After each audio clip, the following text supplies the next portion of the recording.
ಎಲ್ಲರೂ ಹೆಣ್ಮಕ್ಳು ಕಮೆಂಟ್ ಹಾಕ್ತಾಯಿದ್ದಾರೆ, ಅಕ್ಕ ಗಂಡು ಮಕ್ಳ ಬಗ್ಗೆ ಹೇಳಿರಾ, ಹೆಣ್ಮಕ್ಳ ಬಗ್ಗೆ ಹೇಳೋದಲ್ಲ ಅಂತ.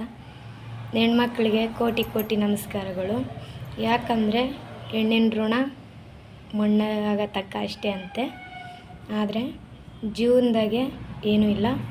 ನೀವು ನೋವೇನಾರ ಪಡೋದಾದರೆ 4 ಗಾಡಿ ಮಧ್ಯೆ ನೋವು ಪಡ್ರಿ. ಯಾಕೆ ಗೊತ್ತಾ, ಹೆಣ್ಮಕ್ಳನ್ನ ಗೌರವಿಸೋರು ಇರ್ತಾರೆ, ಗಂಡು ಮಕ್ಕಳಿಲ್ಲ ಅಂತ ನಾನು ಹೇಳ್ತಾ ಇಲ್ಲ, ಇರ್ತಾರೆ. ಹೆಣ್ಮಕ್ಳು ಆ ಥರ ಮಾಡೋರ್ಗೂ ಛೀ ಅನ್ನೋರು ಕೂಡ ಇರ್ತಾರೆ. ಆದರೆ ಜೀವನದಾಗೆ ಏನು ಅನ್ನೋದಿಲ್ಲ. ತುಂಬ ನೋವು ಪಟ್ಟಿದ್ದೀರ. ನಾನು ನೋವು ಪಟ್ಟಿದ್ದೇನೆ ಅಮ್ಮ, ನೀನೇ ಅಲ್ಲ. ಯಾಕಂದರೆ ಕಮೆಂಟ್ ಹಾಕಿ ಅಕ್ಕ ನೀನು ಮೊನ್ನೆ ಕಮೆಂಟ್ ಹಾಕಿದೆಯಲ್ಲ, ಹೇಳ್ತಾ ಇದ್ದೀನಿ, ನಾನು ಎಷ್ಟು ನೋವು ಪಟ್ಟಿದ್ದೇನೆ ಗೊತ್ತಾ.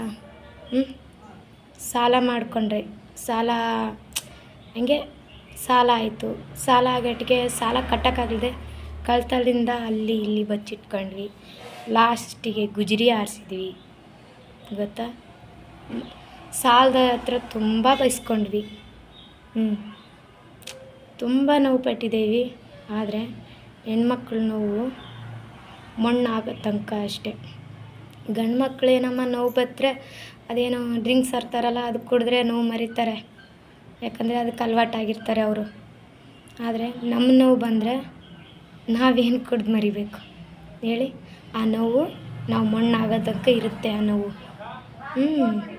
ನಿಜವಾಗ್ಲೂ ಅಂದರೆ ನಾನು ಹೇಳ್ತಾಯಿದ್ದೀನಿ, ಇವಾಗ ನನ್ನ ತಲೆ ಕೂದಲೇ ವ್ಯಾಪಾರಕ್ಕೆ ಹೋದರೆ 3 ಗಂಟೆಗೆ ಬರಬೇಕು. ವ್ಯಾಪಾರ ಮಾಡೋಕ್ಕೆ ಹೋದರೆ ಅಂದರೆ ಓದೋ ಕೆಲಸ ಅಷ್ಟು ಈಜಿ ಅಲ್ಲ. ನಿಜವಾಗ್ಲೂ ಹೇಳ್ತಾಯಿದ್ದೀನಿ, ಓದಿಸೋದು ಮಾತ್ರ ನಿಲ್ಲಿಸ್ಬೇಡಿ. ಕೆಲಸ ಅಷ್ಟು ಈಜಿನೇ ಅಲ್ಲ. ಕೆಲಸ ಮಾಡಿದವ್ರಿಗೆ ಗೊತ್ತಿರುತ್ತೆ.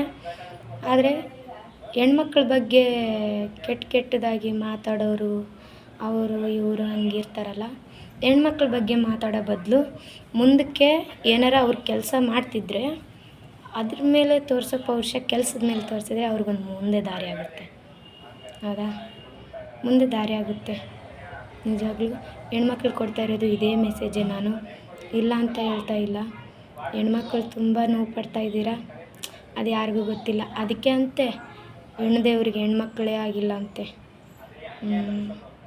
ಅಂದರೆ ಹೆಣ್ಮಕ್ಳು ನೋವು ಗಂಡು ಮಗ ಅರ್ಥ ಮಾಡ್ಕೊತಾನಲ್ಲ, ಅವ್ರಿಗೆ 10 ಸರಿ ಕೈ ಮುಗಿದ್ರು ತಪ್ಪಿಲ್ಲ.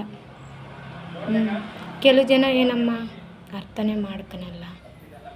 ಹಿಂಗೆ ಹೆಣ್ಮಕ್ಳು ಕೊಡ್ತಿರೋದು ನನ್ನ ಮೆಸೇಜ್ ಇದೇನಮ್ಮ. ಪಡ್ರಿ ನೋವು, ಆದರೆ ಯಾರಿಗೂ ಗೊತ್ತಿಲ್ದಂಗೆ ಪಡ್ರಿ ನೋವು. ಗೊತ್ತಾಗೋ ಥರ ಪಡಬೇಡಿ. ಯಾಕಂದರೆ ನೆಗೆಟಿವ್ ತೊಗೊತಾರೆ. ಅದನ್ನ ನನಗೆ ಅನ್ನಕ್ಕೆ ಬರಲ್ಲ, ಹಂಗೆ ತಗೋತಾರೆ. ಮಾಡ್ತೀರಾ? ಸರಿ.